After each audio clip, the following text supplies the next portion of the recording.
ਖਵਾਤੀਨ ਹਜ਼ਰਾਤ, ਅੱਜ 7ਵੀਂ ਕਿਸ਼ਤ ਹੈ ਮੇਰੀ ਖੁਦ ਨਵਿਸ਼ ਦੀ।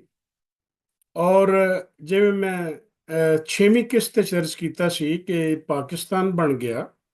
ਔਰ ਉਸ ਤੋਂ ਬਾਅਦ ਵਾਲਿਦ ਮੁਹਤਰਮ ਦੀ ਫੈਮਿਲੀ ਸਾਰੀ ਜ਼ਾਹਿਰ ਹੈ, ਜਿਹੜੀ ਉਹ ਪਿੰਡ 435 ਜੀ ਖਣੀਆਂ, ਤਹਿਸੀਲ ਗੋਜਰਾ, ਟੋਬਾ ਟੇਕ ਸਿੰਘ ਸਾਡਾ ਪਿੰਡ ਸੀ। ਤੇ ਮੈਂ ਵੱਡੇ ਭਾਈਆਂ ਦਾ ਵੀ ਤੁਹਾਨੂੰ ਦੱਸਿਆ, ਮੇਰੀ ਬੈਕਗ੍ਰਾਉਂਡ ਵਿੱਚ ਤੁਸੀਂ ਤਸਵੀਰ ਵੀ ਵੇਖਣ ਡਏ ਹੋ। ਸਾਡੇ ਚੌਂ ਭਾਈਆਂ ਦੀ ਦਰਮਿਆਨ 'ਚ ਅੱਬਾ ਜੀ ਬੈਠੇ ਨੇ, ਤੇ ਦੋ ਇੱਕ ਸਾਈਡ ਤੇ ਅਸੀਂ ਭਾਈ ਆ ਤੇ ਦੋ ਇੱਕ ਸਾਈਡ ਤੇ ਅਸੀਂ ਬੈਠੇ ਹਾਂ। ਤੇ ਸਾਡੀ ਸਿਸਟਰਸ ਜਿਹੜੀਆਂ ਨੇ ਉਹ ਵੀ ਚਾਰ ਸਨ, ਤੇ ਲੇਕਿਨ ਜਿਹੜੀ ਦੋ ਸਿਸਟਰਸ ਨੇ ਉਹ ਬਚਪਨ 'ਚ ਹੀ ਵਫਾਤ ਪਾ ਗਈਆਂ।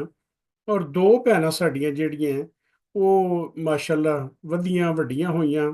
ਲੇਕਿਨ ਵਕਤ ਗੁਜ਼ਰਨ ਦੇ ਨਾਲ ਹੁਣ ਅਸੀਂ ਇਹਨਾਂ ਸਾਰਿਆਂ ਦੇ ਵਿੱਚੋਂ ਇੱਕ ਸਭ ਤੋਂ ਵੱਡੇ ਭਾਈ ਤੇ ਮੈਂ ਤੇ ਇੱਕ ਛੋਟੀ ਸਿਸਟਰ ਇਹ ਜ਼ਿੰਦਾ ਹੈ, ਬਾਕੀ ਅੱਲਾ ਨੂੰ ਪਿਆਰੇ ਹੋ ਗਏ ਨੇ। ਤੇ ਦੇਖਣਾ ਹੈ ਕਿ ਉਹ ਕਿਹੜਾ ਮਾਹੌਲ ਸੀ ਜਿਸ ਦੇ ਵਿੱਚ ਮਸਲਨ ਅਸੀਂ ਪਿੰਡ ਦੇ ਵਿੱਚ ਅਸੀਂ ਪੈਦਾ ਹੁੰਨੇ ਆ, ਕੀ ਸੂਰਤ ਹਾਲ ਸੀ ਉਦੋਂ। ਮਸਲਨ ਮੈਂ ਆਪਣੀ ਅਗਰ ਗੱਲ ਕਰਨਾ, ਚੂੰਕਿ ਮੇਰੀ ਖੁਦ ਨਵਿਸ਼ਤ ਹੈ, ਤੇ ਉਸ ਦੌਰ ਦੇ ਵਿੱਚ ਉਸ ਵਕਤ ਤੱਕ, ਚੂੰਕਿ 47 ਚ ਪਾਕਿਸਤਾਨ ਬਣਿਆ ਸੀ, ਤੇ ਸਭ ਤੋਂ ਪਹਿਲੋਂ ਸਿਆਸੀ ਤੌਰ ਤੇ ਦੇਖਿਆ ਜਾਵੇ ਤੇ ਕਾਇਦੇ ਆਜ਼ਮ ਮੁਹੰਮਦ ਅਲੀ ਜਿਨਾਹ ਜਿਹੜੇ ਉਹ ਹੈਡ ਆਫ ਸਟੇਟ ਸਨ, ਗਵਰਨਰ ਜਨਰਲ। ਫਿਰ ਉਹਨਾਂ ਨੇ ਅੱਗੋਂ ਅਪੁਆਇੰਟ ਕੀਤਾ ਲਿਆਕਤ ਅਲੀ ਖਾਨ ਸਾਹਿਬ ਨੂੰ। ਔਰ ਲਿਆਕਤ ਅਲੀ ਖਾਨ ਸਾਹਿਬ ਤੋਂ ਬਾਅਦ ਜਿਹੜੇ ਪ੍ਰਾਈਮ ਮਿਨਿਸਟਰ ਜਿਹੜੇ ਬਣੇ ਉਹ ਖਾਜਾ ਨਾਜ਼ਮੁद्दीन ਸਨ। ਫਿਰ ਮੁਹੰਮਦ ਅਲੀ ਬੋਗਰਾ ਸਾਹਿਬ, ਤੇ ਫਿਰ ਚੌਧਰੀ ਮੁਹੰਮਦ ਅਲੀ ਸਾਹਿਬ, ਫਿਰ ਹੁਸੈਨ ਸ਼ਹੀਦ ਸੋਹਰਵਰਦੀ ਸਾਹਿਬ। ਔਰ ਇਸੇ ਤਰ੍ਹਾਂ ਇਸ ਵਕਤ ਤੱਕ ਜਿਹੜਾ ਉਸ ਤੋਂ ਬਾਅਦ ਇਬਰਾਹੀਮ ਇਸਮਾਈਲ ਚੰਦਰੀਗਰ, ਇਹ ਪ੍ਰਾਈਮ ਮਿਨਿਸਟਰ ਸਾਹਿਬਾਨ ਉਸ ਵਕਤ ਤੱਕ ਹੋ ਚੁੱਕੇ ਸਨ। ਕਾਇਦੇ ਆਜ਼ਮ ਸਾਹਿਬ ਤਸ਼ਰੀਫ ਲੈ ਗਏ, ਫਿਰ ਖਾਨ ਲਿਆਕਤ ਅਲੀ ਖਾਨ ਮਰਡਰ ਹੋ ਗਏ। ਔਰ ਉਸ ਤੋਂ ਬਾਅਦ ਜਿਹੜਾ ਬਾਕੀ ਵੀ ਜਿਹੜੇ ਕਠਪੁਤਲੀਆਂ ਹੀ ਆਉਂਦੀਆਂ ਰਹੀਆਂ। ਸਾਡੇ ਪਿੰਡ ਦਾ ਇਹ ਮਾਹੌਲ ਸੀ ਕਿ ਚੂੰਕਿ ਮੈਂ ਜਿਵੇਂ ਦੱਸਿਆ ਕਿ ਰੰਧਾਵਾ ਟਾਬਰੀ ਸੀ ਸਾਰੀ, ਉਂਝ ਥੋੜੇ ਜਿਹੇ ਹਟਵੇਂ ਸਨ ਇੱਕ ਦੂਸਰੇ ਤੋਂ। ਇੱਕ ਲਫ਼ਜ਼ ਯਾਦ ਰੱਖਿਓ ਕਿ ਜਿਹੜਾ ਪਿੰਡਾਂ ਥਾਵਾਂ ਤੇ ਆਂਦੇ ਨਾ ਸ਼ਰੀਕਾ, ਬੇਸਿਕਲੀ ਸ਼ਰੀਕਾ ਹੁੰਦਾ ਤੇ ਇਸੇ ਵਾਸਤੇ ਹੀ ਕਿ ਭੈਣ ਭਰਾ ਇੱਕ ਦੂਸਰੇ ਦੇ ਤੇ ਸ਼ਰੀਕ ਹੋਣੇ। ਤੇ ਲੇਕਿਨ ਜਿਹੜਾ ਸਾਡੇ ਉੱਤੇ ਕਨਸੈਪਟ ਹੈ ਨਾ, ਲਾਲਚ ਨੇ ਤੇ ਮਾਰ ਛੜਿਆ ਬੰਦਿਆਂ ਨੂੰ, ਤੇ ਇਖਤਲਾਫਾਤ ਨੇ ਤੇ ਜ਼ਿੱਦਾਂ ਨੇ, ਜਿਹੜਾ ਨਾ ਉਹ ਸ਼ਰੀਕੇ ਦਾ ਨਾਂ ਇੰਜ ਲਿਆ ਜਾਂਦਾ ਜਿਵੇਂ ਬੜਾ ਕੋਈ ਦੁਸ਼ਮਣ ਹੁੰਦਾ ਸ਼ਰੀਕਾ। ਲੇਕਿਨ ਸ਼ਰੀਕੇ ਦੇ ਸਾਹਮਣੇ ਨੱਕ ਰਹਿਣਾ, ਨੱਕ ਨਾ ਰਹਿਣਾ, ਗੈਰਤਾਂ ਦੇ ਇਸ਼ੂ, ਮਸਾਇਲ, ਲੜਾਈਆਂ ਝਗੜੇ, ਕਤਲੋ ਗਾਰਤਗਰੀ, ਇਹ ਸ਼ਰੀਕਿਆਂ ਦੇ ਵਿੱਚ ਜਿਹੜਾ ਇਹ ਆਮ ਤੌਰ ਤੇ ਗਿਣਿਆ ਜਾਂਦਾ।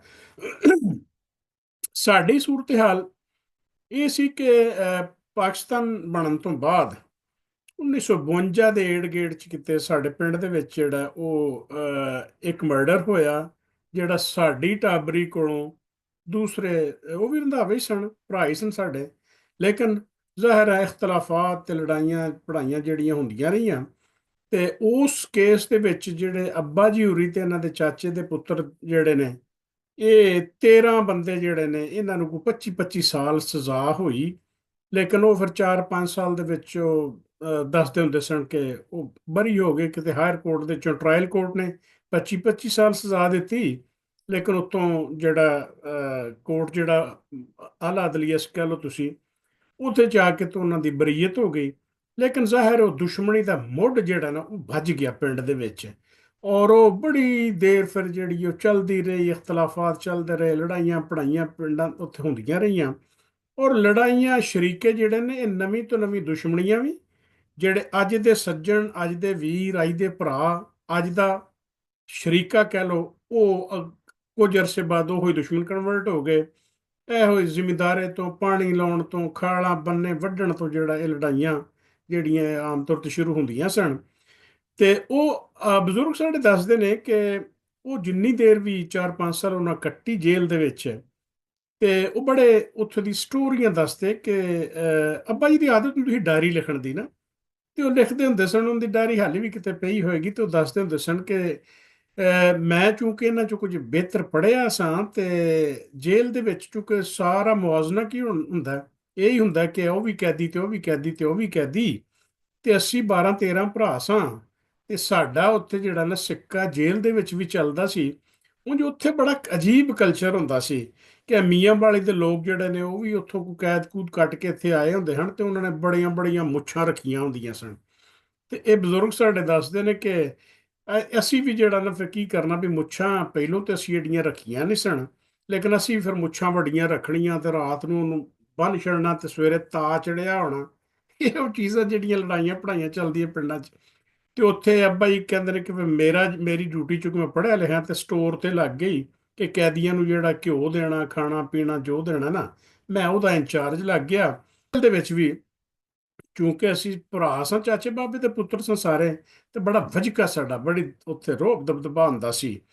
ਤੇ ਸਬਕ ਅੱਬਾ ਜੀ ਜਿਹੜਾ ਦੱਸਦੇ ਨੇ ਨਾ ਕਿ ਉੱਥੇ ਕਿ ਜਿਹੜੀਆਂ ਬਾਹਰ ਜਿੰਨੇ ਵੀ ਰੌਲੇ ਰੱਪੇ ਜਿੰਨੇ ਹੁੰਦੇ ਨੇ, ਉਹ ਬੰਦਾ ਜ਼ਾਹਿਰ ਹੈ ਗੁੱਸੇ 'ਚ ਆ ਕੇ ਬੰਦੇ ਮਰ ਜਾਂਦੇ ਨੇ, ਮਾਰ ਦਿੰਦੇ ਨੇ ਇੱਕ ਦੂਸਰੇ ਨੂੰ, ਇੱਕ ਤੇ ਇੱਥੋਂ ਮਰਦੇ ਰਹਿੰਦੇ ਨੇ। ਉਂਝ ਅਲਟੀਮੇਟਲੀ ਬੰਦਾ ਉਦੋਂ ਹੀ ਸਬਰ ਕਰ ਲਵੇ ਥੋੜਾ ਜਿਹਾ, ਤੇ ਮੇਰਾ ਖਿਆਲ ਹੈ ਕਿ ਉਹਦੇ ਨਾਲ ਜਿਹੜਾ ਕੰਟਰੋਲ ਚੀਜ਼ਾਂ ਹੋ ਜਾਂਦੀਆਂ ਨੇ। ਸਾਡਾ ਟੱਬਰ ਜਿਹੜਾ ਨਾ ਪਿੰਡ ਦੇ ਵਿੱਚ ਮਸ਼ਹੂਰ ਸੀ, ਇੱਕ ਸੂਫੀਆਂ ਦਾ ਟੱਬਰ ਕਹਿ ਲਓ ਤੁਸੀਂ, ਕਿ ਨਮਾਜ਼ੀ ਪਰਹੇਜ਼ਗਾਰ ਲੋਕ, ਉਂਝ ਲੜਾਕੇ ਵੀ ਪੂਰੇ ਜਿਵੇਂ ਪਠਾਨ ਹੁੰਦੇ ਨੇ। ਤੇ ਉਂਝ ਇਹ ਕਿ ਨਮਾਜ਼ ਨਹੀਂ ਸੀ ਕਦੀ ਛੱਡੀ ਉਹਨਾਂ ਨੇ। ਮੈਂ ਤੇ ਆਪਣੇ ਚਾਚਿਆਂ ਬਾਬਿਆਂ ਨੂੰ, ਮਾਵਾਂ ਨੂੰ, ਚਾਚੀਆਂ ਨੂੰ, ਤਾਈਆਂ ਨੂੰ ਕਦੀ ਨਮਾਜ਼ ਛੱਡਦਿਆਂ ਕਦੀ ਨਹੀਂ ਵੇਖਿਆ। ਔਰ ਖੁਸ਼ਕਿਸਮਤੀ ਸਾਡੀ ਕਿ ਉਹ ਛਾਪ ਸਾਡੇ ਤੇ ਜਿਹੜੀ ਲੱਗੀ ਸੀ ਨਾ, ਅੱਲਾਹ ਤਾਲਾ ਗਰੀ ਕੇ ਰਹਿਮਤ ਕਰੇ। ਅੱਬਾ ਜੀ ਦੱਸਦੇ ਹੁੰਦੇ ਹਨ ਕਿ ਮੌਲਵੀ ਗੁਲਾਮ ਸੈਨ, ਫਿਰ ਮੌਲਵੀ ਅਬਦੁਲ ਅਜ਼ੀਜ਼ ਸਾਹਿਬ, ਫਿਰ ਅੱਗੋਂ ਮੌਲਵੀ ਅਬਦੁੱਲਾ ਸਾਹਿਬ, ਮਾਸ਼ਾਅੱਲਾ ਹਾਲੇ ਵੀ ਹਯਾਤ ਨੇ। ਇਹ ਜਿਹੜਾ ਟੱਬਰ ਹਜ਼ਾਰੇ ਦੇ ਸਨ ਰਹਿਣ ਵਾਲੇ, ਤੇ ਇਹ ਛੱਛ ਹਜ਼ਾਰਿਓਂ ਆ ਕੇ ਤੇ ਸਾਡੇ ਪਿੰਡ ਜਦੋਂ ਪਿੰਡ ਆਬਾਦ ਹੋਇਆ ਉਦੋਂ ਹੀ ਕਿਤੇ ਆ ਗਏ। ਇਹ ਅੱਬਾ ਜੀ ਹੋਰਾਂ ਦੇ ਉਸਤਾਦ ਵੀ ਹੁੰਦੇ ਹਨ, ਮੌਲਵੀ ਗੁਲਾਮ ਸੈਨ ਸਾਹਿਬ ਤੇ ਮੌਲਵੀ ਅਬਦੁਲ ਅਜ਼ੀਜ਼ ਸਾਹਿਬ। ਇਹ ਜਿੰਨਾ ਪੋਜ਼ਿਟਿਵ ਦਰਸ ਸੀ ਨਾ, ਮਸਬਤ ਅਪਰੋਚ ਔਰ ਲਿਖਣਾ ਪੜ੍ਹਨਾ, ਇਹ ਉਧਰੋਂ ਉਧਰੋਂ ਅੱਬਾ ਜੀ ਨੇ ਸਿੱਖਿਆ। ਔਰ ਵੱਡੀ ਗੱਲ ਇਹ ਕਿ ਉਹ ਜ਼ਿਮੀਂਦਾਰਾ ਕਰਦੇ ਸਨ। ਉਹ ਐਸੇ ਪ੍ਰੋਫੈਸ਼ਨਲ ਮੁੱਲਾ ਨਹੀਂ ਸਨ ਹੈਗੇ ਕਿ ਲੋਕਾਂ ਦੇ ਦੇਣ ਦੂਣ ਤੇ ਜ਼ਿੰਦਾ ਸਨ। ਉਹਨਾਂ ਦੀ ਆਪਣੀ ਜ਼ਮੀਨ ਸੀ, ਔਰ ਬੜੇ ਅੱਲਾ ਦੇ ਵਲੀ ਸਨ। ਔਰ ਉਹਨਾਂ ਦਾ ਉਸ ਇਲਾਕੇ ਦੇ ਵਿੱਚ ਬੜੀ ਰਿਸਪੈਕਟ ਸੀ, ਔਰ ਖ਼ਾਸ ਤੌਰ ਤੇ ਸਾਡੇ ਟੱਬਰ ਵਿੱਚ ਤੇ ਬਹੁਤ ਹੀ ਰਿਸਪੈਕਟ ਸੀ ਕਿ ਸਾਡੇ ਸਾਰੇ ਜਿਹੜੇ ਨੇ ਉਹਨਾਂ ਨੂੰ ਵੱਡਾ ਬਜ਼ੁਰਗ ਸਮਝਦੇ ਸੀ। ਇਸ ਵੇਲੇ ਉਹ ਸਾਰੇ ਕਤਲੋ ਗਾਰਤਗਰੀ ਦਾ ਜਿਹੜਾ ਵੀ ਵਾਕਿਆ ਹੋਇਆ, ਤੇ ਉਹ ਉਸ ਤੋਂ ਬਾਅਦ ਫਿਰ ਮੈਂ ਜਿਵੇਂ ਦੱਸਿਆ ਕਿ ਜੇਲ੍ਹ ਚਲੇ ਗਏ, ਵਾਪਸ ਆ ਗਏ, ਤੇ ਉਹ ਦੂਸਰੀ ਪਾਰਟੀ ਜ਼ਾਹਰ ਕਹਿੰਦੀ ਸੀ ਅਸੀਂ ਬਦਲਾ ਲੈਣਾ, ਇਹ ਕਰਨਾ, ਉਹ ਕਰਨਾ। ਤੇ ਉਹ ਫਿਰ ਵਿੱਚ ਪੈ ਪਵਾ ਕੇ ਬਹਰਹਾਲ ਕੋਸ਼ਿਸ਼ ਤੇ ਕੀਤੀ ਗਈ ਕਿ ਚਲੋ ਜੋ ਕੁਝ ਪਿੱਛੇ ਹੋ ਗਿਆ ਹੋ ਗਿਆ, ਲੇਕਿਨ ਇਖਤਲਾਫਾਤ ਜਾਰੀ ਰਹੇ। ਬਹੁਤ ਕੁ ਲੜਾਈਆਂ ਪੜਾਈਆਂ ਤੋਂ ਉਸ ਤੋਂ ਬਾਅਦ ਉਸ ਟੱਬਰ ਨਾਲ ਨਹੀਂ ਹੋਈਆਂ, ਲੇਕਿਨ ਭੁੱਲਦੀਆਂ ਤਾਂ ਨਹੀਂ ਇਹ ਚੀਜ਼ਾਂ ਹੁੰਦੀਆਂ ਬਾਹਰ, ਜਿਵੇਂ ਵੀ ਉਹ ਸਾਰਾ ਸਿਲਸਿਲਾ ਚੱਲਾ। ਸੋ ਮਾਹੌਲ ਜਿਹੜਾ ਸੀ ਨਾ, ਉਹ ਗਰਮ ਮਾਹੌਲ ਸੀ। ਉਹ ਜਦੋਂ ਮੇਰੀ ਪੈਦਾਇਸ਼ ਹੋਈ ਹੈ, ਮਸਲਨ ਮੈਂ ਜੂਨ ਜਾਂ ਹਾੜ ਕਹਿ ਲਓ 1959, ਉਹ ਵੀ 1 ਸਾਲ ਆਂਦੇ ਨੇ ਮੇਰੀ ਉਮਰ ਅੱਬਾ ਜੀ ਨੇ ਵੱਧ ਲਿਖਾਈ ਸੀ ਵੀ ਸਕੂਲੇ ਉਹਨੂੰ ਦਾਖਲ ਹੁੰਦੇ ਹਨ 5 ਸਾਲਾਂ ਦੇ, ਤੇ ਮੈਂ 4 ਸਾਲਾਂ ਦਾ ਕੋਈ ਨਿਸਬਤਨ ਬਿਹਤਰ ਸਾਂ ਪੜ੍ਹਨ ਲਿਖਣ 'ਚ ਜਾਂ ਸਮਝਣ 'ਚ ਚੀਜ਼ਾਂ। ਤੇ ਅੱਬਾ ਜੀ ਨੇ ਜਾ ਕੇ ਮਾਸਟਰ ਸਾਹਿਬ ਨੂੰ ਕਿਹਾ ਕਿ ਇਹਨੂੰ ਦਾਖਲ ਕਰੋ। ਉਹਨਾਂ ਕਿਹਾ ਵੀ ਚੌਧਰੀ ਅਬਦੁਲ ਜੀ ਦਾਖਲਾ ਤੇ 5 ਸਾਲਾਂ ਤੋਂ ਘੱਟ ਹੁੰਦਾ ਹੀ ਨਹੀਂ, ਇਹ ਤੁਸੀਂ ਸਾਲ ਵੱਧ ਲਿਖ ਛੱਡੋ। ਬਕੌਲ ਬਜ਼ੁਰਗਾਂ ਦੇ ਸਾਲ ਉਹਨਾਂ ਵੱਧ ਲਿਖਾ ਕੇ ਤੇ ਮੈਨੂੰ ਸਕੂਲੇ ਦਾਖਲ ਕਰਾਤਾ। ਅੱਛਾ, ਉਸ ਵਕਤ ਜਿਹੜਾ ਅਸੀਂ ਹੋਸ਼ ਜਿਹੜੀ ਕਹਿੰਦੇ ਹੋ ਨਾ ਤੁਸੀਂ, ਮੇਰਾ ਖਿਆਲ ਹੈ ਕਿ 3 4 ਸਾਲ ਦਾ ਬੱਚਾ ਹੋ ਜਾਏ ਨਾ, ਤੇ ਉਹਨੂੰ ਥੋੜ੍ਹੀ ਥੋੜ੍ਹੀਆਂ ਯਾਦਾਂ ਜਿਹੜੀਆਂ ਨੇ ਉਹ ਰਹਿੰਦੀਆਂ ਹੁੰਦੀਆਂ ਨੇ ਕਿ ਵੀ ਇਹ ਹੋਇਆ ਤੇ ਇਹ ਹੋਇਆ ਤੇ ਇਹ ਹੋਇਆ। ਮੇਰੀਆਂ ਯਾਦਾਂ ਜਿੱਥੋਂ ਤੱਕ ਮੈਨੂੰ ਯਾਦ ਪੈਂਦਾ ਹੈ ਕਿ ਮੈਨੂੰ ਇੰਨਾ ਕੁ ਯਾਦ ਹੈ ਕਿ ਵੀ ਮੈਂ ਜਦੋਂ ਸਕੂਲੇ ਦਾਖਲ ਕਰਾਤਾ ਤੇ ਮਾਸਟਰ ਰਫੀਕ ਸਾਹਿਬ ਹੁੰਦੇ ਸਨ, ਇੱਕ ਮਾਸਟਰ ਮੁਹੰਮਦ ਸੈਨ ਸਾਹਿਬ ਹੁੰਦੇ ਸਨ, ਸਾਡੇ ਮੁਖਤਰਮ ਉਸਤਾਦ। ਇਹਨਾਂ ਨੇ ਸਾਨੂੰ ਪੜ੍ਹਾਉਣਾ ਹੁੰਦਾ ਸੀ। ਤੇ ਉਹ ਬੜੇ ਫੱਟੀ ਹੁੰਦੀ ਸੀ, ਤਖਤੀ ਜਿਹਨੂੰ ਆਂਦੇ ਨੇ, ਦਵਾਤ ਹੋਣੀ, ਕਲਮ ਹੋਣੀ, ਤੇ ਉਹਦਾ ਜਾਣਾ। ਤੇ ਰੋਟੀ ਛੋਟੀ ਤੇ ਘਰੋਂ ਨਹੀਂ ਸੀ ਖੜੀ ਦੀ ਹੁੰਦੀ ਬਣ ਕੇ, ਪਿੰਡ ਦੇ ਵਿੱਚ ਤੇ ਸਕੂਲ ਸੀ, ਸਰਕਾਰੀ ਸਕੂਲ। ਤੇ ਉੱਥੇ ਪੜ੍ਹਦੇ, ਉੱਥੇ ਲੋਕੀ ਦਾਖਲ ਵੀ ਉਦੋਂ ਘੱਟ ਹੀ ਕਰਾਉਂਦੇ ਹੁੰਦੇ ਸਨ। ਜਿਸ ਵੇਲੇ ਸਕੂਲੇ ਜਾਣਾ ਤੇ ਮਾਸਟਰ ਸਾਹਿਬ ਨੇ ਪੜ੍ਹਾਉਣਾ, ਉਹ ਅੱਜ ਵੀ ਉਹ ਜਿਹੜੇ ਪਹਾੜੇ ਉਹਨਾਂ ਯਾਦ ਕਰਾਏ ਨੇ ਨਾ, 1 ਦੂਣੀ 2 ਤੇ 2 ਦੂਣੀ 4 ਤੇ 4 ਦੂਣੀ 8, ਉਹ ਪਹਾੜੇ ਅੱਜ ਵੀ ਸਾਨੂੰ ਨਹੀਂ ਭੁੱਲੇ। ਇਸ ਵਾਸਤੇ ਕਿ ਸਾਡੀ ਮੈਮਰੀ ਦੇ ਵਿੱਚ ਉਹ ਪ੍ਰਿੰਟ ਹੋ ਗਏ। ਜਿਹੜੇ ਅੱਜ ਕੱਲ ਦੇ ਪਹਾੜੇ ਚੱਲਦੇ ਨੇ 2 2 4 3 2 6 4 2 8, ਉਹ ਉਦੋਂ ਨਿਜ਼ਾਮ ਨਹੀਂ ਸੀ ਹੈਗਾ, ਤੇ ਅੰਗਰੇਜ਼ੀ ਅੰਗਰੂਜ਼ੀ ਵੀ ਕੋਈ ਨਹੀਂ ਹੁੰਦੀ ਸੀ। ਸਾਡੀਆਂ ਮੋਟੀਆਂ ਮੋਟੀਆਂ ਕਿਤਾਬਾਂ ਦੀਨਿਆਤ ਹੁੰਦੀ ਸੀ, ਹਿਸਾਬ ਕਿਤਾਬ ਤੇ ਮੁਆਸ਼ਰਤੀ ਉਲੂਮ। ਬਾਕੀ ਅਮਲਾ ਲਿਖਾਣੀ ਕਲਮ ਤੋਂ ਆਦਤ ਦੇ ਨਾਲ। ਤੇ ਉਹ ਬੜੀਆਂ ਯਾਦਾਂ ਸੋਹਣੀਆਂ ਤੇ ਸੁਥਰੀਆਂ ਯਾਦਾਂ ਹੁੰਦੀਆਂ ਸਨ, ਕਿ ਉਹਦੇ ਚ ਆਖਣਾ ਜਿਹੜਾ ਕੋਈ ਯਾਰ ਬੇਲੀ ਨਾਲ ਬਣ ਜਾਣਾ ਨਾ, ਤੇ ਉਹਨੇ ਆਖਣਾ ਯਾਰ ਮੈਨੂੰ ਡੋਬਾ ਤੇ ਲਵਾ। ਉਹ ਡੋਬਾ ਦਾ ਮਤਲਬ ਵੀ ਇਹ ਦੁਆ ਤੇ ਸਿਆਹੀ ਹੁੰਦੀ ਸੀ ਨਾ। ਤੇ ਉਹ ਕਲਮ ਉਹਦੇ ਕੋਲ ਕਾਨਿਆਂ ਦੀਆਂ ਕਲਮਾਂ ਹੁੰਦੀਆਂ ਸਨ। ਲਾਗੇ ਖਾਲ ਹੁੰਦਾ ਸੀ, ਤੇ ਖਾਲ ਤੋਂ ਫੱਟੀਆਂ ਧੋ ਲੈਣੀਆਂ, ਤੇ ਉਹ ਫੱਟੀਆਂ ਧੋ ਕੇ ਲਿਆ ਕੇ ਤੇ ਉਹਨੂੰ ਉੱਤੇ ਗਾਚੀ ਮਲਣੀ, ਤੇ ਗਾਚੀ ਮਲਣ ਤੋਂ ਬਾਅਦ ਜੇ ਸੁੱਕ ਜਾਣੀ ਤੇ ਫੇਰ ਮਾਸਟਰ ਹੋਰਾਂ ਨੇ ਸਾਨੂੰ ਇਮਲਾ ਲਿਖਾਣੀ।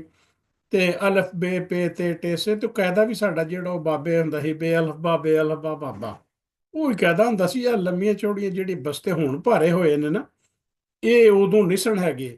ਮੈਂ ਕੰਪੈਰੀਜ਼ਨ ਇਸ ਵਾਸਤੇ ਕਰਨ ਰਿਹਾ ਕਿ ਇਹ with the passage of time ਤੁਹਾਨੂੰ ਇਹ ਅੰਦਾਜ਼ਾ ਹੋਏਗਾ ਕਿ ਸਾਡਾ ਇਲਮ ਘਟਿਆ ਤੇ ਬਸਤੇ ਭਾਰੇ ਹੋਏ ਨੇ। ਜਿਹੜੀਆਂ ਸਾਡਾ ਹਿਸਾਬ ਕਿਤਾਬ, ਸਾਡੀ ਜਿਹੜੀ ਯਾਦਦਾਸ਼ਤ ਸੀ, ਮੈਮਰੀ ਦੀ ਰਿਟੈਂਸ਼ਨ ਸੀ ਜਿਹੜੀ ਸਾਡੀ, ਉਹ ਬਹੁਤ ਬਿਹਤਰ ਸੀ ਅੱਜ ਨਾਲੋਂ। ਇਸ ਵਾਸਤੇ ਕਿ ਅੱਜ ਦੇ ਬੱਚਿਆਂ ਦੇ ਬਸਤੇ ਵੀ ਭਾਰੇ ਨੇ, ਮਜ਼ਮੂਨ ਵੀ ਜ਼ਿਆਦਾ ਨੇ, ਤੇ ਜਿੰਨੀ ਸਟੋਰਮਿੰਗ ਉਹਨਾਂ ਦੀ ਇਨਫੋਰਮੇਸ਼ਨ ਦੀ ਹੁੰਦੀ ਹੈ ਨਾ, ਉਹ ਇਨਫੋਰਮੇਸ਼ਨ ਇੰਨੀ ਉਹਨਾਂ ਦਾ ਦਿਮਾਗ ਪ੍ਰੋਸੈਸ ਨਹੀਂ ਕਰ ਸਕਦਾ। ਤੇ ਉਹ ਪ੍ਰੋਸੈਸ ਨਹੀਂ ਕਰ ਸਕਦਾ ਤੇ ਉਹ ਕ੍ਰੀਏਟਿਵਿਟੀ ਨਹੀਂ ਰਹਿੰਦੀ।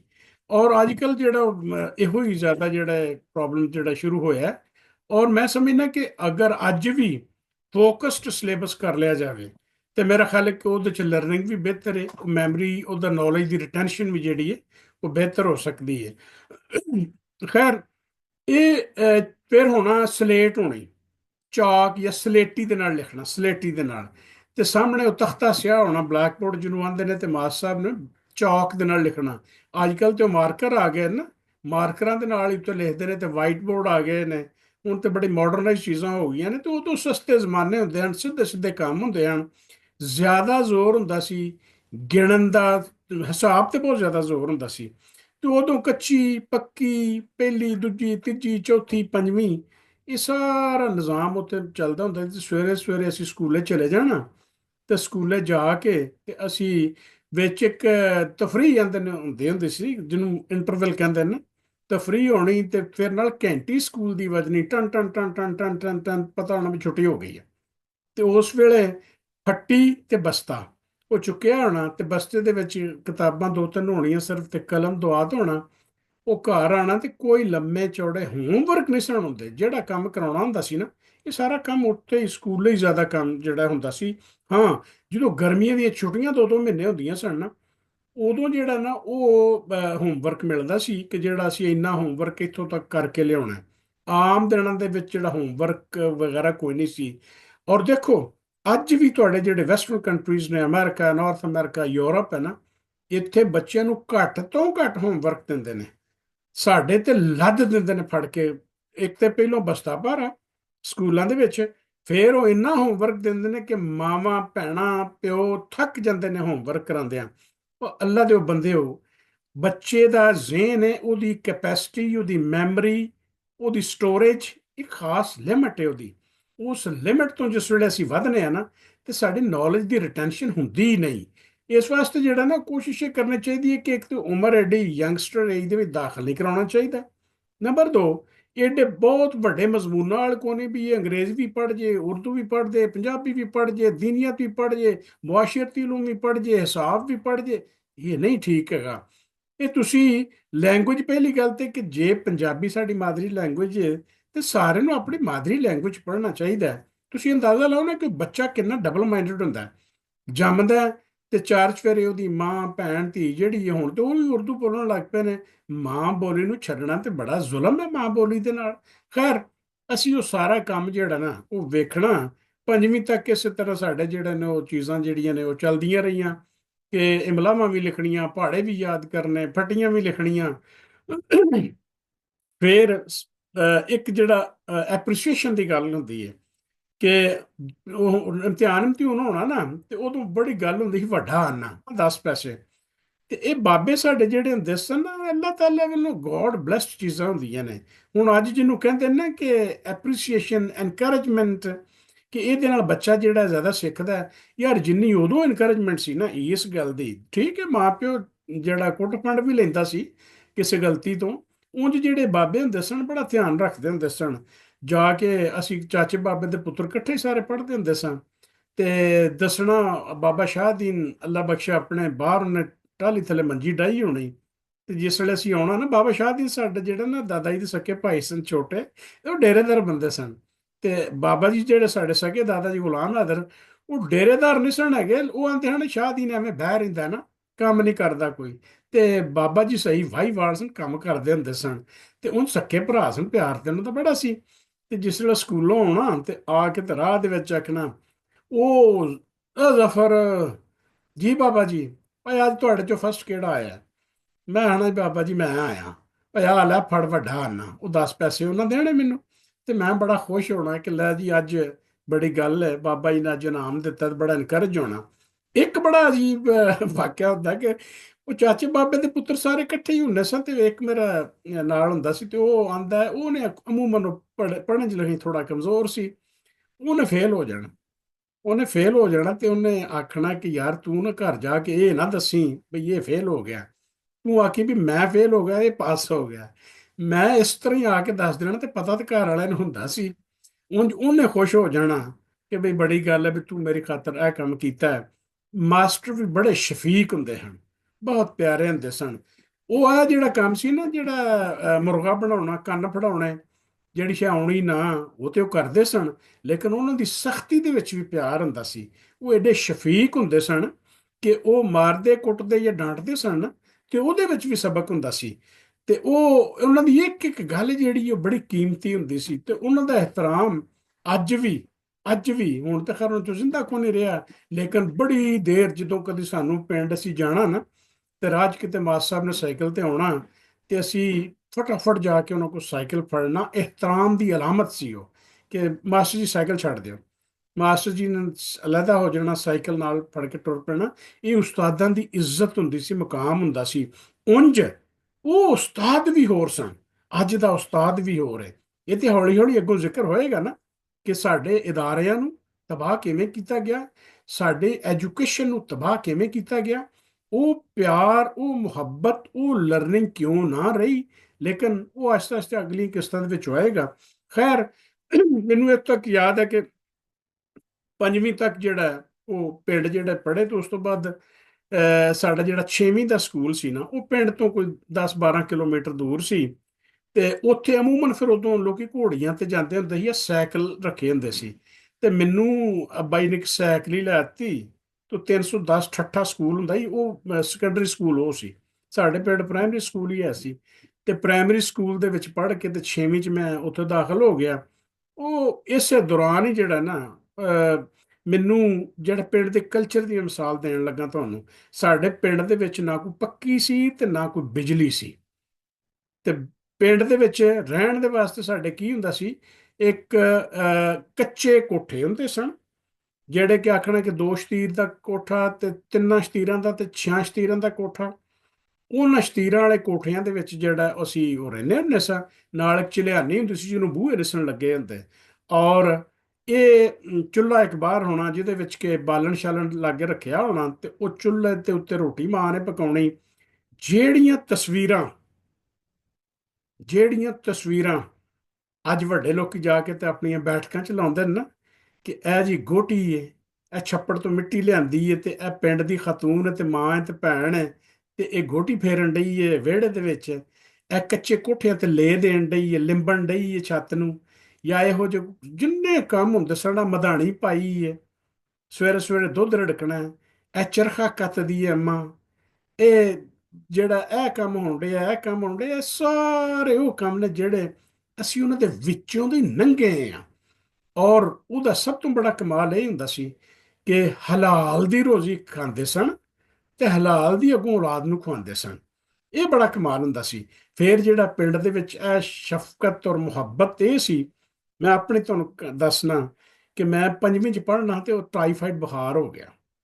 ਉਹ ਟਾਈਫਾਈਡ ਬੁਖਾਰ, ਗਰਦਨ ਤੋੜ ਬੁਖਾਰ। ਉਹ ਗਰਦਨ ਤੋੜ ਬੁਖਾਰ ਹੋਇਆ, ਡੇਰਿਓ ਮੈਂ ਆਪਣੇ ਆਉਣ ਡਿਆ ਸੀ। ਡੇਰਾ ਸਾਡਾ ਨਹਿਰ ਦੇ ਉੱਤੇ ਸੀ, ਪਟੜੀ ਦੇ ਬਿਲਕੁਲ। ਤੇ ਆਉਣਾ, ਤੇ ਮੈਂ ਡਿੱਗ ਪਿਆ। ਉਹ ਖੈਰ ਮੈਨੂੰ ਤਾਂ ਉਸ ਤੋਂ ਬਾਅਦ ਹੋਸ਼ ਨਾ ਰਹੀ। ਤੇ ਮੈਨੂੰ ਬਾਅਦ ਵਿੱਚ ਮੈਂ ਦੱਸਦੇ ਨੇ ਅੱਬਾ ਜੀ ਕਿ ਮੈਂ ਤਕਰੀਬਨ 2.5-3 ਮਹੀਨੇ ਉੱਠਣ ਜੋਗਾ ਨਾ ਰਿਹਾ। 10-12 ਦਿਨ ਤੇ ਮੈਂ ਸੀ ਜਿਵੇਂ ਕੌਮਨ 'ਚ ਰਿਹਾ। ਤੇ ਪਿੰਡ ਦਾ ਤਰਖਾਣ ਬਾਬਾ ਜੀ ਰਮਜ਼ਾਨ ਤੇ ਚਾਚਾ ਤੁਫੈਲ, ਇਹਨਾਂ ਨੇ ਮੈਨੂੰ ਮੰਜੀ ਤੇ ਪਾਇਆ ਤੇ 6-7 ਕਿਲੋਮੀਟਰ ਤੇ ਦੂਰ ਤੇ ਡਿਸਪੈਂਸਰੀ ਸੀ। ਮੈਨੂੰ ਯਾਦ ਹੈ ਕੰਪਾਊਂਡਰ ਹੁੰਦੇ ਸਨ ਤੇ ਉਹਨਾਂ ਨੂੰ ਡਾਕਟਰ ਰਫੀਕ ਸਾਹਿਬ ਕਹਿੰਦੇ ਸੀ। ਉਹਨਾਂ ਮੇਰਾ ਇਲਾਜ ਕੀਤਾ। ਮੋਸਨਾਂ ਨੂੰ ਭੁੱਲਣਾ ਨਹੀਂ ਚਾਹੀਦਾ। ਉਹ ਤਰਖਾਣ ਤੇ ਲੋਹਾਰ ਬਾਬਾ ਰਮਜ਼ਾਨ, ਚਾਚਾ ਤੁਫੈਲ ਲੋਹਾਰ ਤੇ ਇਹ ਡਾਕਟਰ ਰਫੀਕ ਸਾਹਿਬ, ਇਹ ਮੋਹਸਨ ਸਨ ਸਾਡੇ। ਔਰ ਅੱਜ ਵੀ ਸਾਡੇ ਉਹਨਾਂ ਨਾਲ ਤਲਕ, ਮਾਸਟਰ ਰਫੀਕ ਸਾਹਿਬ ਤੇ ਮੈਨੂੰ ਕੋਈ ਆਪਣੇ ਡਾਕਟਰ ਰਫੀਕ ਸਾਹਿਬ ਤੇ ਮਿਲੇ ਕੋਈ 5-6 ਸਾਲ ਪਹਿਲੋਂ ਇੱਕ ਜਗ੍ਹਾ ਤੇ ਬਾਰ ਸਲਾਮ ਦੁਆ ਹੋਈ ਉਹਨਾਂ ਨਾਲ। ਤੇ ਇਹ ਅੱਗੋਂ ਉਹਨਾਂ ਦੇ ਟੱਬਰਾਂ ਨਾਲ ਵੀ, ਤਰਖਾਣ ਜਿਹੜੇ ਬਾਬਾ ਜੀ ਰਮਜ਼ਾਨ ਤੇ ਚਾਚਾ ਜੀ ਤੁਫੈਲ ਲੋਹਾਰ ਸਨ, ਉਹਨਾਂ ਦੇ ਨਾਲ ਅੱਜ ਤੱਕ ਵੀ ਸਾਡੇ ਅੱਗੋਂ ਉਹਨਾਂ ਦੀ ਫੈਮਿਲੀਜ਼ ਨਾਲ ਵੀ ਤਲਕ ਨੇ। ਬਲਕਿ ਮੇਰਾ ਬੇਟਾ ਜਿਹੜਾ ਹੈ, ਉਹ ਬਹੁਤ ਅੱਛਾ ਦੋਸਤ ਹੈ ਉਹਦਾ, ਤਰਖਾਣਾਂ ਦਾ ਇੱਕ ਲੜਕਾ ਸ਼ਫਾਕ, ਉਹ ਬੜਾ ਪਿਆਰ ਕਰਦੇ ਨੇ, ਆਪਸ ਵਿੱਚ ਮਿਲਦੇ ਜੁਲਦੇ ਨੇ। ਕਿਉਂਕਿ ਮੈਂ ਆਪਣੀ ਔਲਾਦ ਨੂੰ ਦੱਸਿਆ ਹੈ ਕਿ ਪੁੱਤਰ ਇਹਨਾਂ ਦੇ ਦਾਦੇ ਦੀ ਸਾਡੇ ਤੇ ਬੜੀ ਵੱਡੀ ਨੇਕੀ ਸੀ। ਇਸ ਵਾਸਤੇ ਕਿ ਮੈਨੂੰ ਜਿਹੜਾ ਉਸ ਮੁਸ਼ਕਲ ਹਾਲਤ ਦੇ ਵਿੱਚ ਉਦੋਂ ਮੰਜੀਆਂ ਤੇ ਲੋਕੀ ਮਰੀਜ਼ਾਂ ਨੂੰ ਖੜਦੇ ਹਨ, ਕਿਹੜੀਆਂ ਐਂਬੂਲੈਂਸਾਂ ਹੈਗੀਆਂ ਸਨ, ਨਾ ਲਾਰੀ ਚੱਲਦੀ ਸੀ, ਨਾ ਕੋਈ ਗੱਲ ਨਾ ਕੋਈ ਬਾਤ। ਤੇ ਜਾਂ ਗੱਡਿਆਂ ਤੇ ਮਰੀਜ਼ ਨੂੰ ਲੈ ਕੇ ਜਾਣਾ ਜਾਂ ਮੰਜੀ ਤੇ ਪਾ ਕੇ ਤੇ ਚੁੱਕਣਾ। ਮੈਨੂੰ ਵੀ ਇਸੇ ਤਰ੍ਹਾਂ ਹੀ ਖੜਿਆ ਸੀ 7 ਕਿਲੋਮੀਟਰ ਤੇ ਜਾ ਕੇ ਡਾਕਟਰ ਫੇਕ ਸਾਹਿਬ ਕੋਲ। ਕੰਪਾਊਂਡਰ ਸਨ ਬੇਸਿਕਲੀ, ਲੇਕਿਨ ਬੜੇ ਹੀ ਸਿਆਣੇ ਹੁੰਦੇ ਸਨ। ਉਹ ਕੰਪਾਊਂਡਰ ਵੀ ਹੁੰਦੇ ਸਨ ਤੇ ਉਹ ਵਾਕਿਆ ਹੀ ਉਹਨਾਂ ਦਾ ਜਿਹੜਾ ਨੌਲੇਜ ਹੁੰਦਾ ਸੀ, ਉਹਨਾਂ ਦੀ ਜਿਹੜੀ ਪ੍ਰੈਕਟਿਸ ਹੁੰਦੀ ਸੀ, ਕਿਸੇ ਡਾਕਟਰ ਨਾਲੋਂ ਵੱਧ ਹੁੰਦੀ ਸੀ। ਖੈਰ, ਉਹ 5ਵੀਂ 6ਵੀਂ ਤੱਕ ਜਿਹੜਾ ਉੱਥੇ ਪੜ੍ਹਦੇ ਰਹੇ। ਉਹ ਪੜ੍ਹਨ ਤੋਂ ਬਾਅਦ ਇਹ ਮਾਹੌਲ ਸਾਰੇ ਪਿੰਡ ਦਾ ਮੈਂ ਦੱਸਣ ਡਿਆ ਕਿ ਉੱਥੇ ਅੱਖਾਂ ਜਿੱਥੇ ਖੋਲੀਆਂ। ਇੱਕ, ਸਕੂਲ ਦੀ ਐਜੂਕੇਸ਼ਨ ਬੜੀ ਡਿਫਰੈਂਟ ਸੀ। ਨੰਬਰ 2, ਨਾ ਬਿਜਲੀ, ਨਾ ਟਰਾਂਸਪੋਰਟ, ਨਾ ਸੜਕਾਂ, ਬਿਮਾਰੀ ਦਾ ਕੋਈ ਉੱਥੇ ਹੱਲ ਨਹੀਂ।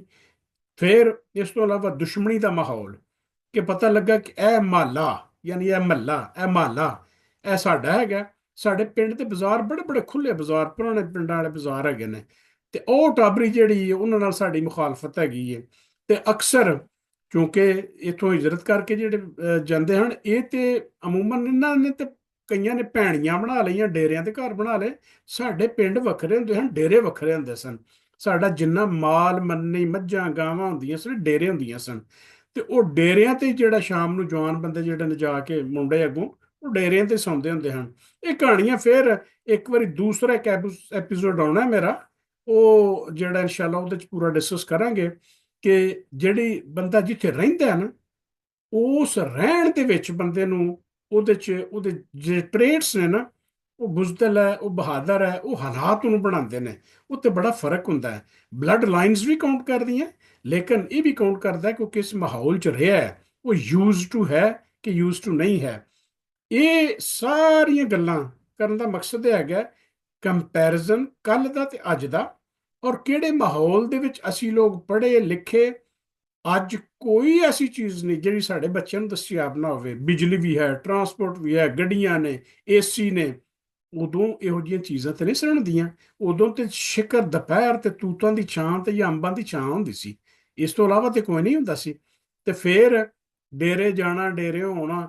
ਇੱਕ ਇੰਪੋਰਟੈਂਟ ਚੀਜ਼ ਹੁੰਦੀ ਸੀ ਜਿਹੜੀ 5ਵੀਂ 6ਵੀਂ ਤੱਕ, ਹਾਲਾਂ ਅਸੀਂ 4ਥੀ 5ਵੀਂ, ਬੱਚਾ ਛੋਟਾ ਹੁੰਦਾ ਹੈ, ਲੇਕਿਨ ਸਾਨੂੰ ਅੱਬਾ ਜੀ ਨੇ, ਬਜ਼ੁਰਗਾਂ ਨੇ ਡੇਰੇ ਲੈ ਜਾਣਾ। ਇਹ ਮੱਝ ਨੂੰ ਪੱਠੇ ਪਾ, ਇਹ ਧਾਰ ਕੱਢਣ ਦੇ ਜਾਤ ਸਿੱਖ, ਇਹ ਜਿਹੜਾ ਟੋਕਾ ਫੇਰ, ਇਹ ਮਾਲ ਦਾ ਇਸ ਤਰ੍ਹਾਂ ਧਿਆਨ ਕਰਨਾ, ਜਿਹਨੂੰ ਅੱਜ ਕੱਲ੍ਹ ਕਹਿੰਦੇ ਨੇ ਇੰਟਰਨਸ਼ਿਪ।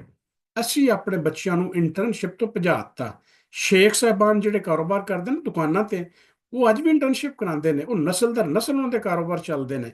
ਤੇ ਸਾਡੇ ਐਸਾ ਇਹ ਕਲਚਰ ਨਹੀਂ ਹੈਗਾ। ਉਸ ਤੋਂ ਬਾਅਦ ਫਿਰ ਇਸ ਸਾਰੇ ਮਾਹੌਲ ਦੇ ਵਿੱਚੋਂ ਜਿਹੜੀ ਚੀਜ਼ ਮੈਨੂੰ ਭੁੱਲ ਭੁੱਲ ਗਈ ਹੋਏਗੀ, ਯਾਦ ਆ ਗਈ ਤੇ ਇਨਸ਼ਾਅੱਲਾ ਅਗਲੀ ਦੇ ਵਿੱਚ ਮੈਂ ਦੱਸਾਂਗਾ। ਇੱਕ ਵਾਕਿਆ ਮੈਂ ਭੁੱਲ ਗਿਆ। ਇਸ ਦੌਰਾਨ ਸਨ 64 ਦੇ ਵਿੱਚ, ਜਦੋਂ ਮੈਂ 4-5 ਸਾਲ ਦਾ ਕਹਿ ਲਓ ਐਸਾ, ਮੇਰੇ ਜਿਹੜੇ ਚਾਚਾ ਜੀ ਨੇ, ਚੌਧਰੀ ਰਹਿਮਤੁल्ला, ਇਹ ਮਰਡਰ ਹੋ ਗਏ। ਇਹ ਹੁਣ ਸਾਡੀਆਂ ਫੁੱਫੀਆਂ ਜਿਹੜੀਆਂ ਨੇ, 3 ਫੁੱਫੀਆਂ ਸਨ। ਤੇ ਇੱਕ ਫੁੱਫੀ ਸਾਡੀ ਵਿਆਹੀ ਸੀ ਇੱਧਰ ਡਿਚਕੋਟ ਵਾਲੇ ਪਾਸੇ, ਉੱਥੇ ਨਾਗਾ ਵਾਲੇ ਪਾਸੇ। ਉੱਥੇ ਚੌਧਰੀ ਅਲੀ ਅਸਰ ਗਿੱਲ ਸਾਹਿਬ ਸਾਡੇ ਫੁੱਫਾ ਜੀ ਹੁੰਦੇ ਸਨ। ਤੇ ਉਹਨਾਂ ਦੀ ਕਿਸੇ ਨਾਲ ਦੁਸ਼ਮਣੀ ਸੀ। ਉਹ 2-3 ਲੋਕ ਜਿਹੜੇ ਇਕੱਠੇ ਗਰੁੱਪ ਦੇ ਵਿੱਚੋਂ, ਪਿੰਡਾਂ 'ਚ ਜਿਹੜੇ ਪ੍ਰੋਬਲਮ ਹੁੰਦੇ ਨੇ, ਉਸ ਦੁਸ਼ਮਣੀ 'ਚ ਚੂੰਕਿ ਭਣਵਈਆਂ ਦਾ ਬੜਾ ਅਹਿਸਾਸ, ਰਿਸਪੈਕਟ, ਕਦਰ ਹੁੰਦੀ ਸੀ। ਭੈਣਾਂ ਦੇ ਘਰਾਂ ਦੇ ਵਿੱਚ ਵਸਾਉਣ ਵਾਸਤੇ, ਔਰ ਆਪਣੇ ਬਹਿਨੋਈਆਂ ਨੂੰ, ਪ੍ਰਾਹੁਣਾ ਜਿਹਨੂੰ ਆਂਦੇ ਸਨ ਉਦੋਂ, ਐਡੀ ਕਦਰੋਂ ਮੰਜ਼ਿਲ ਸੀ ਕਿ ਉਹਨਾਂ ਵਾਸਤੇ ਜਾਨ ਦੇਣ ਨੂੰ ਸਾਲੇ ਤਿਆਰ ਹੁੰਦੇ ਸਨ, ਜਿਹੜੇ ਆਪਣੇ ਬਹਿਨੋਈ ਵਾਸਤੇ। ਉਹ ਇਸੇ ਹੀ ਚੱਕਰ ਦੇ ਵਿੱਚ, ਕਿਉਂਕਿ ਚਾਚਾ ਜੀ ਜਿਹੜੇ ਨੇ ਉਹਨਾਂ ਦੇ ਨਾਲ ਲੜਦੇ ਹੁੰਦੇ ਸਨ, ਜਿਹੜੇ ਸਾਡੇ ਫੁੱਫਾ ਜੀ ਦੇ ਮੁਖਾਲਫ ਪਾਰਟੀ ਸੀ ਉਹਨਾਂ ਨਾਲ, ਤੇ ਬੜਾ ਧੱਸ ਕੇ ਲੜਦੇ ਹਨ। ਸਨ 1964 ਦੇ ਵਿੱਚ ਜਿਹੜਾ ਹੈ, ਉਹ ਚਾਚਾ ਜੀ ਨੂੰ ਜਿਹੜਾ ਉਹ ਉਹਨਾਂ ਦੇ ਹੱਥੋਂ ਮਰਡਰ ਹੋ ਗਿਆ। ਔਰ ਉਸ ਮਰਡਰ ਤੋਂ ਬਾਅਦ ਫਿਰ ਉਹ ਦੁਸ਼ਮਣੀ ਬੜਾ ਚਿਰ ਚੱਲਦੀ ਰਹੀ। ਉਹ ਕਹਾਣੀਆਂ ਵੀ ਫਿਰ ਅੱਗੋਂ ਜਿਹੜੀਆਂ ਉਹ ਮੈਂ ਕਰਾਂਗਾ।